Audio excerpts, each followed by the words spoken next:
As a student, I feel like I'm always on the edge. Every day, I wake up thinking, where am I going to slip? When am I going to pick a wrong class or completely fail a test? How long can I keep everything up?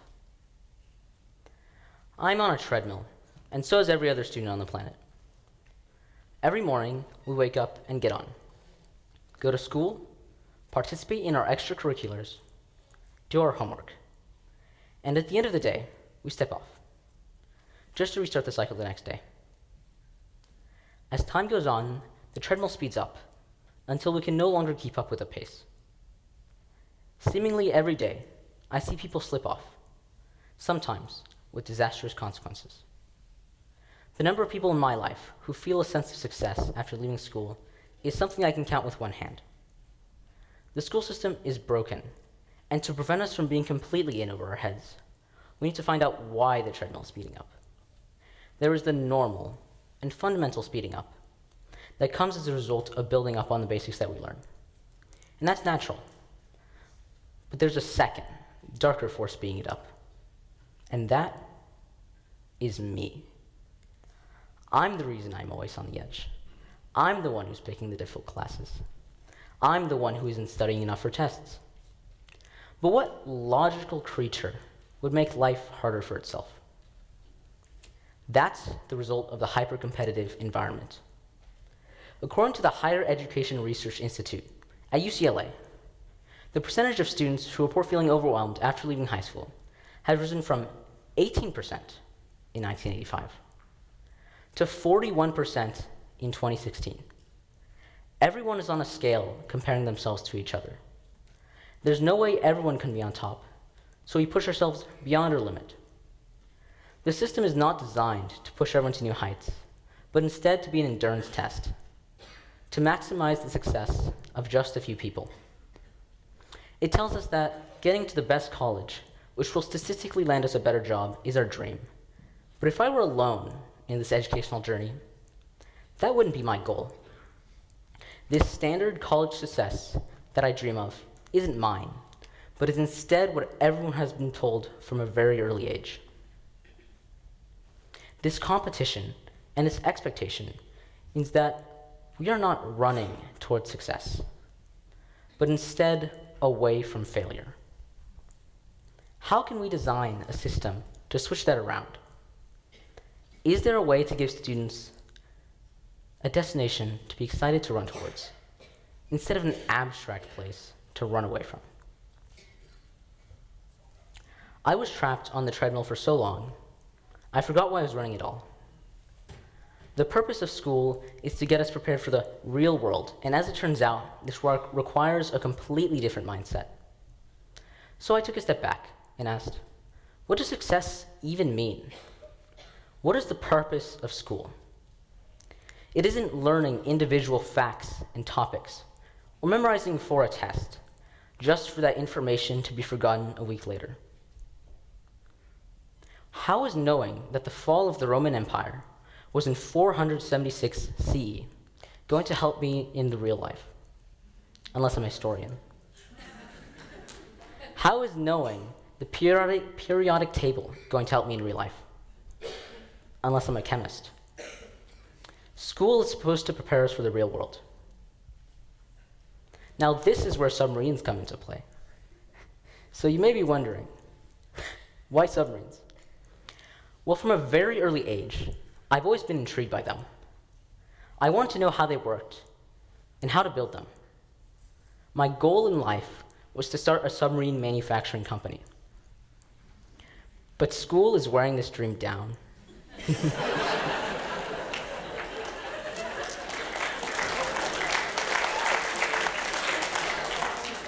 This dream is becoming blurred as I focus on the curriculum instead.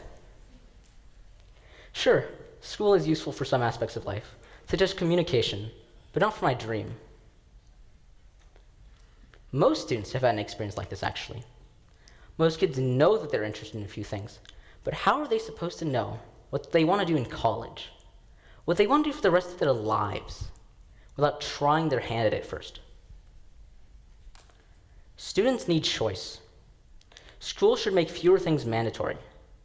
maybe have 1 or 2 classes that go over the basics, math, writing essays, and history. Because it isn't like those are completely useless, right? No, I'm just kidding. There's still somewhat important to learn. But students need options. We should be able to choose what we love and pursue and create a personalized curriculum that will help us achieve our dreams. Success isn't defined by the number of AP or honors classes one takes. It is something much deeper and much more meaningful. Success is defined by each person and their ability to discover and follow their passions, to do something that is truly meaningful to them. Sadly, this idea of success is impossible to achieve in the treadmill that is the American education system. Just as students would benefit from less rigidity in class selection, they'd also benefit from less rigidity in assessing their knowledge. The original goal of testing was to measure students' understanding of the subject. But in reality, all it measures is the answers they put on a piece of paper. The results of the testing system mean that students study for a test and don't understand the material. Besides completely failing in their one job, they also lead to the huge negative side effect of severe anxiety.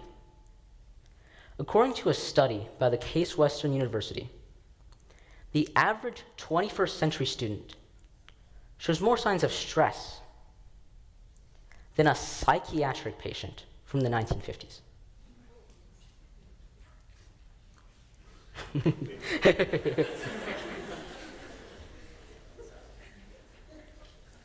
So instead of teaching a material and then doing a test on it, schools should leverage project-based learning.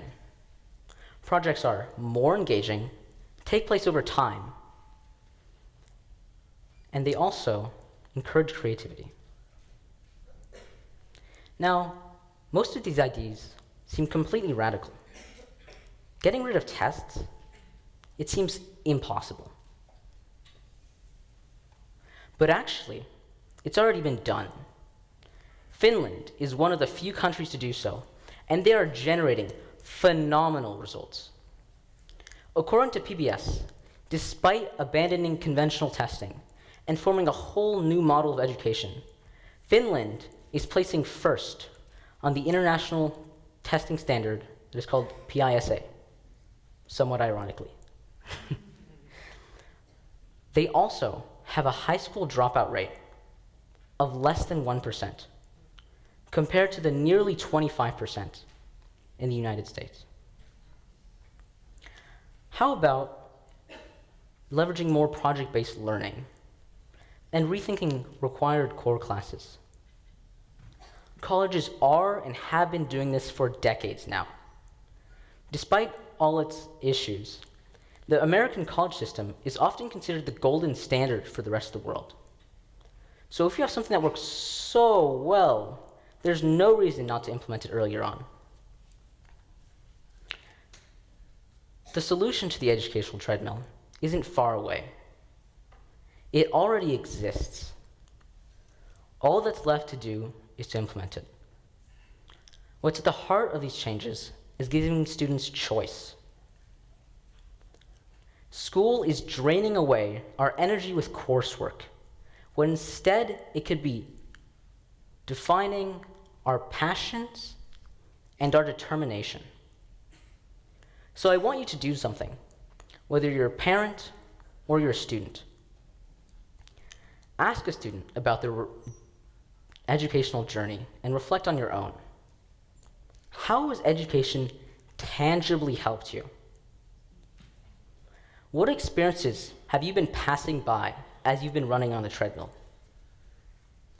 What do you really want to be running towards? Thank you.